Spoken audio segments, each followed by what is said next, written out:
what do brand deals look like for short form creators who have like 100,000 subscribers or followers or 1 million subscribers and followers in these different platforms? Like you said that for you at least, and I think it's because of your brand.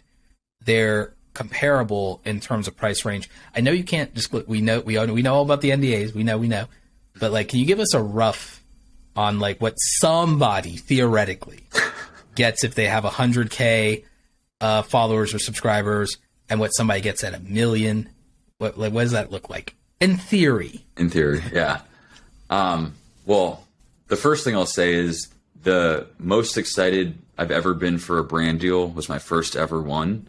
And I got 2 packs of free bacon. And that was, no amount of money will be as cool as that experience was, because I was like, whoa, I can potentially get compensated for this. I was like, I just got free bacon. I got free maple syrup too. I was like, this is incredible. That first one is like, I made it. Exactly. I was like calling my mom, telling everybody, I was like, I got free bacon. I think that, as I'm sure a lot of people know, subscriber count and follower count is meaning less and less as time goes on, right? There's people with 20 million TikTok followers that get 150,000 views on a video. So I think engagement rate is the most important. Yes.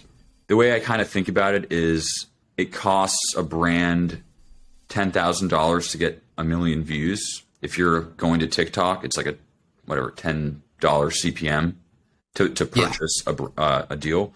So I'd say if you're averaging 1 million views, you can probably get something like that. To average 1 million views, you could have 100,000 followers, you could have 10 million. I'd say that's a pretty good gauge. That makes sense to me, especially for the short form content. Now, over in long form land, it plays a little different. But I also believe you're correct about subscribers mattering less.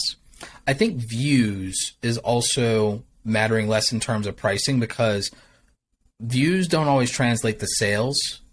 Right. Personality and loyalty translating from a creator to a product is actually a very difficult process. A lot of people do not realize how difficult it is.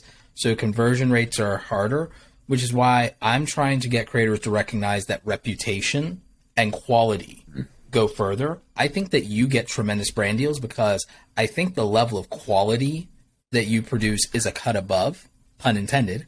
So it's cut above. So that makes it more valuable, because if you look at even the process you have and the outcome you have, think about how much money to pay a professional ad agency. You know, I used to work in advertising.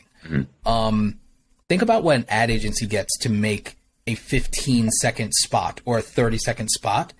The amount of money that is spent on that compared to influencer marketing is astronomical. And sometimes it doesn't even do the brand any favors, because a lot of times the agency is making the ad more for themselves to get like an award, believe it or not. Wow.